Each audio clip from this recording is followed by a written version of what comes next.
Well, last time this past Sunday anyway, I tried to do this lesson from my home, and I guess our internet connection is not good enough. So, anyway, so we're here to take another shot at it. But this is the fourth lesson, if you're following these, in the book of Ruth, the second lesson in the second chapter of Ruth. And last time we noted that. And of course, that ties the story to the Passover. Explain that they arrived during or shortly after the Feast of Unleavened Bread. But the barley harvest had started, and Ruth went to glean behind the harvesters. She was probably one of several poor people who were there for that purpose.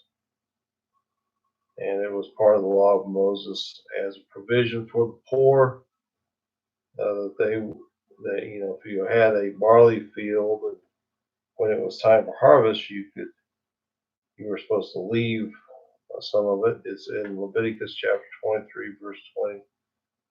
Yeah, chapter 23, verse 22.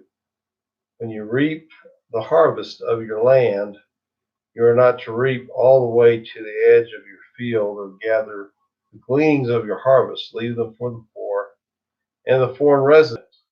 I am the Lord your God. And so Ruth had done that. She was definitely fit the description here. She was both poor and she was a foreign resident. Um, the fact that Boaz, in his harvesting of the barley, followed the law of Moses, as was written here in Leviticus, speaks to the fact that he was a godly man. Boaz is described in the opening verse of chapter 2 as a man of noble character who was a relative of Elimelech. And we know that that's important because Elimelech was Ruth's father-in-law, and as Elimelech apparently did not have a son or even a brother who could marry Ruth and father and heir to inherit the family inheritance, the land that we talked about. So maybe a near relative of Elimelech could fill that role, and so Boaz certainly fits the bill for that. But we closed last week with reading the first encounter between Ruth and Boaz. Boaz had noticed Ruth and had asked his workers about her, and they informed Boaz as to who she was, and Boaz told Ruth to glean only in his fields and told the servants to take special care of her. And Ruth's reaction is in Ruth chapter 2, verse 10. She bowed her face to the ground and said, "Why are you so kind to notice me, although I am a foreigner?" Boaz answered her, "Everything you've done for your mother-in-law since your husband's death has been fully reported to me. You know how you left your father and your mother in the land of your birth, and how you came to a people that you didn't previously know. May the Lord reward you for what you've done, and may you receive a full reward from the Lord God of Israel, under whose wings you have come for refuge." So by Boaz's address of her, it's obvious that Ruth's reputation had preceded her. And I think it also speaks to Boaz's character once again that he was not concerned with the fact that Ruth was poor or was from Moab. He had noticed her character, what she had done. And this relationship builds, and in verse 14 says, at mealtime, Boaz came over, told her, come over here and have some bread and dip it in the vinegar sauce. So she sat beside the harvesters and he offered her roasted grain. She ate and was satisfied and had some left over. When she got up to gather grain, Boaz ordered his young men, be sure to let her gather grain from among the bundles and don't humiliate her. Pull out some stalks from the bundles for her and leave them for her to gather. Don't rebuke her. So the just more evidence of Boaz looking out for Ruth. Verse 17. So Ruth gathered grain in the field until evening. She beat out what she had gathered, and it was about 26 quarts of barley. She picked up the grain and went into the city, where her mother-in-law saw what she had gleaned. Then she brought out what she had left over from her meal and gave it to her. Then her mother-in-law said to her, where did you gather barley today? And where did you work? May the Lord bless the man who noticed you. Ruth told her mother-in-law about the men she worked with and said, the name of the man I worked with today is Boaz. Then Naomi said to her mother-in-law, may he be blessed by the Lord, who has not forsaken his kindness to the living or the dead. Naomi continued, the man is a close relative. He is one of our family redeemers. Now the actual amount of barley that Ruth gathered was an ephah, and the Holman's translates it into terms that we can relate to, as it says 26 quarts of barley, so roughly what ephah would be in our measurement. But it was an unusually large amount of barley for someone who was gleaning. And so Naomi knew that something out of the ordinary had gone on. And then she said, as Ruth told her, well, the field was the field of Boaz. And she said, the man is a close relative. He is one of our family redeemers. Now, the Holmans, which I'm using most of the time, uses the phrase redeemer, family redeemer. The King James Version says next kinsman. The reason, whatever translation that you may be using or reading, usually uses two or more words to translate, is that we really don't have a word in the English that is an equivalent to the Hebrew word here. And the word is Gael. If you want to look it up as a Strong's number, it's 1350 in the Hebrew. But the Gael played a very special role. I mean, the word itself literally means redemption, redeemer, to redeem. So the Holmans gets it right in translating this word here in this context as family redeemer. The family redeemer had to be a close relative, and this person, the Gael, had the right of redemption. If you remember way back to the first lesson, When I was talking about the inheritance, I said there were two people that had the right to buy back the inheritance at any time. Now, as I said, this land was to stay in the family, but there may have been a circumstance in which the person who was the heir of the land, the rightful owner, may have sold part of it or all of it. And the way that would work is they would sell it based on its value up until the year of Jubilee. And the year of Jubilee came around every 50 years. And at the year of Jubilee, the land would revert back to the owner.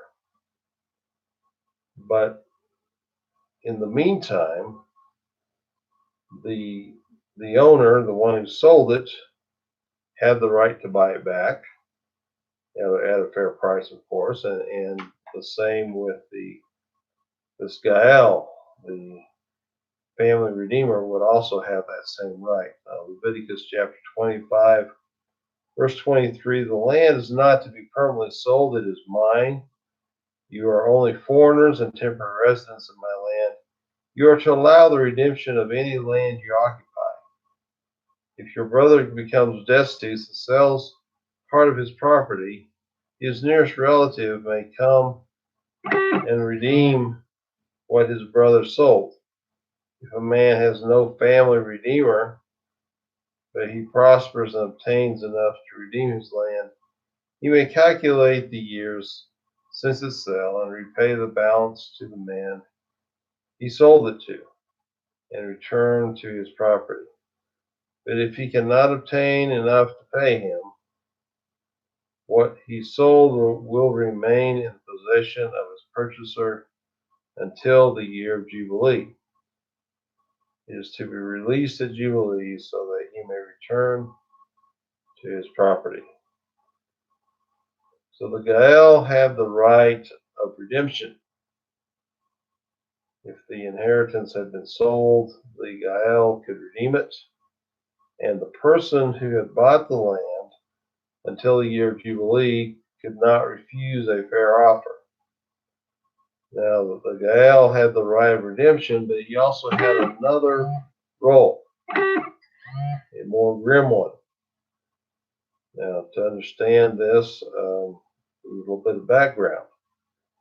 Israel had 6 cities of refuge. They were 3 on the east side of the Jordan and 3 on the west side of the Jordan. Now, if someone killed someone unintentionally, they were supposed to flee to the city of refuge. When they got to the city of refuge, the leaders of the city would hold court to decide whether or not to allow the person to stay. And if he was allowed to stay, he would be protected as long as he remained within the city. Now that's here in Numbers chapter 35, verse 13 says, the cities you select will be your 6 cities of refuge. Select 3 cities across the Jordan and 3 cities in the land of Canaan to be cities of refuge. These 6 cities will serve as a refuge for the Israelites and for the foreigner or temporary resident among them, so that anyone who kills a person unintentionally may flee there. So if they kill someone intentionally, you're supposed to run to the city of refuge. But who are they running from? And who are the leaders of the city protecting this person from? Well, the answer is in Numbers chapter 35, verse 19. The avenger of blood himself is to kill the murderer when he finds him. He is to kill him. Likewise, if anyone in hatred pushes a person or throws an object at him with malicious intent and he dies, or if in hostility he strikes him with his hand and he dies, The one who struck him must be put to death. He is a murderer. The avenger of blood is to kill the murderer when he finds him. So this avenger of blood has the obligation to go after whoever killed his relative, and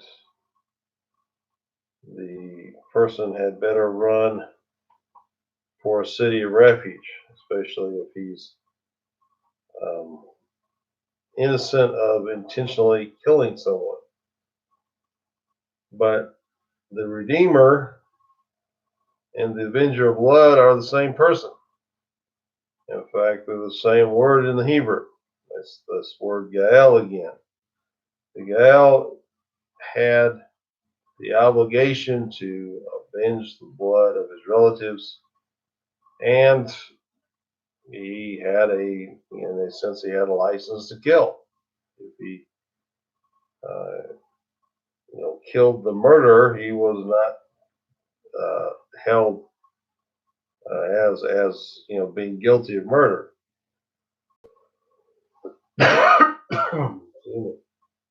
Numbers 35, verse 26. If anyone who kills someone ever goes outside the border of the city of refuge he fled to,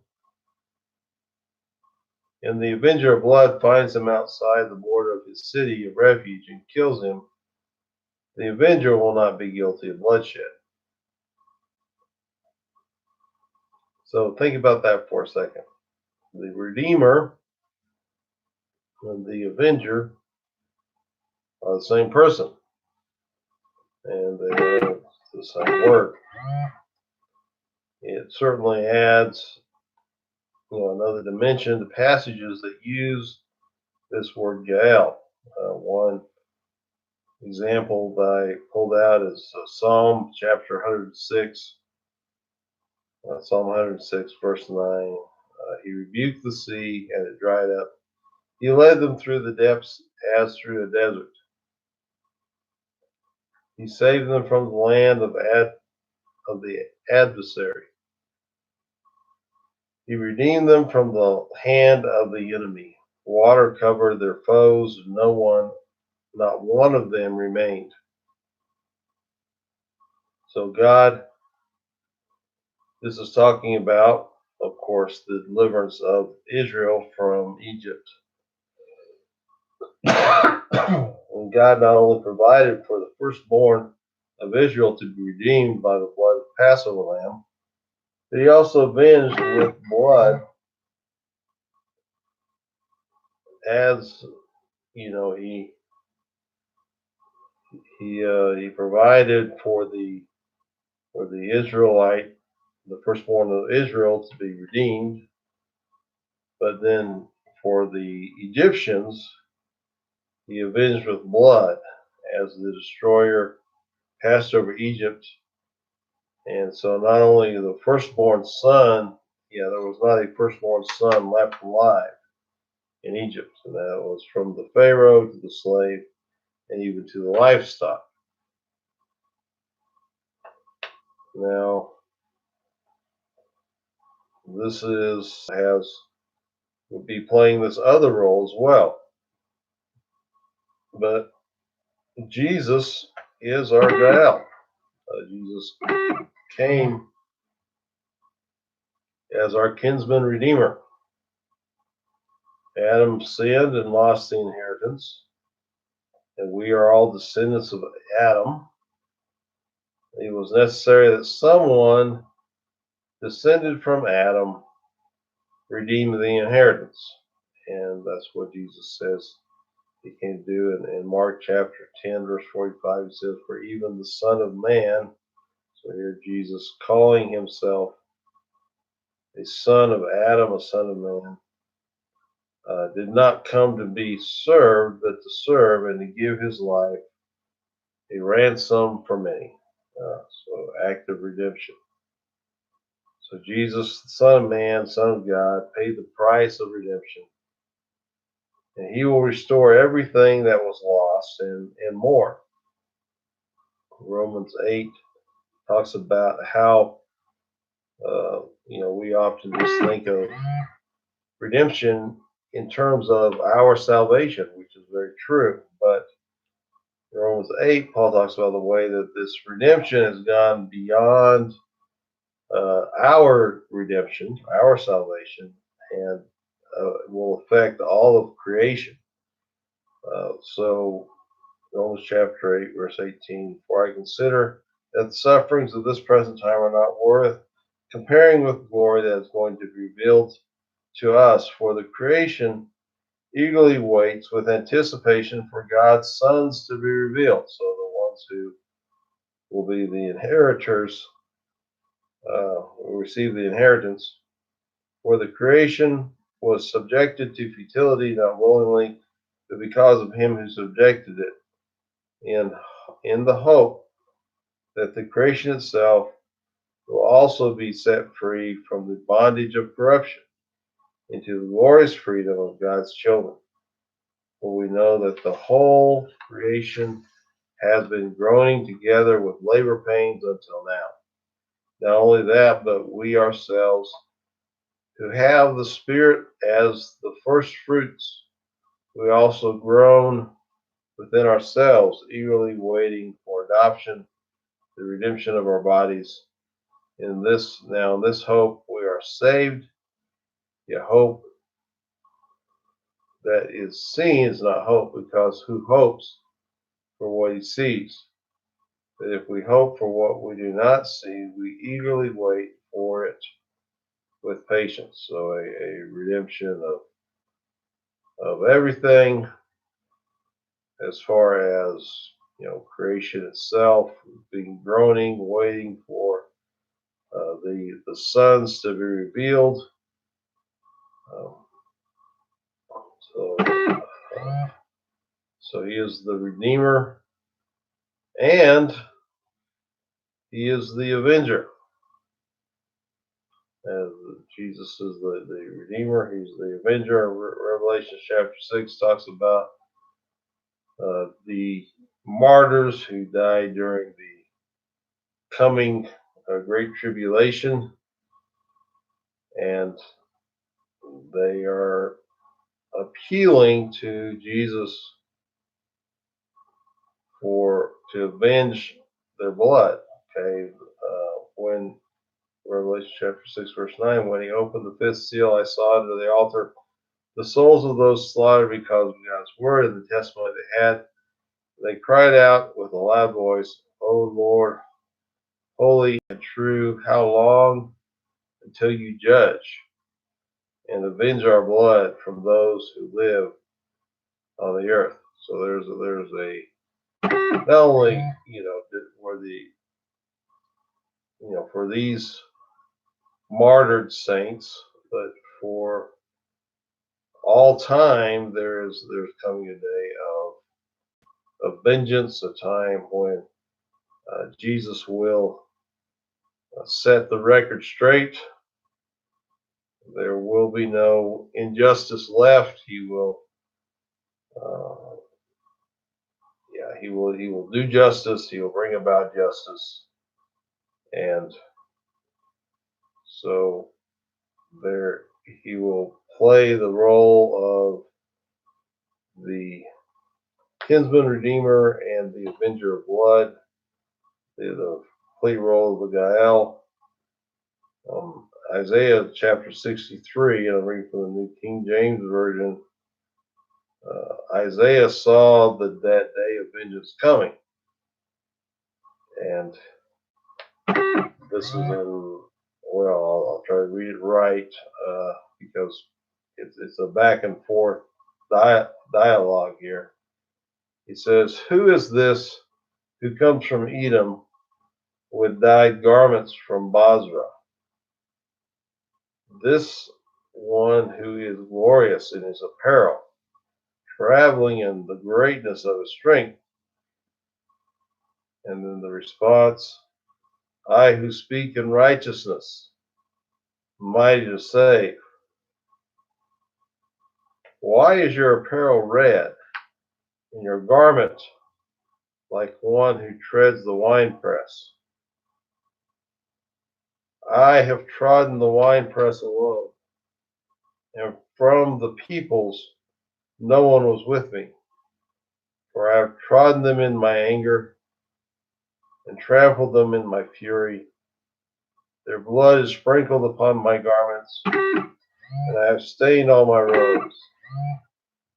For the day of vengeance is in my heart, and the year of my redeemed has come. I looked, and there was no one to help, and I wondered that there was no one to uphold. Therefore my own arm brought salvation for me, and my own fury it sustained me.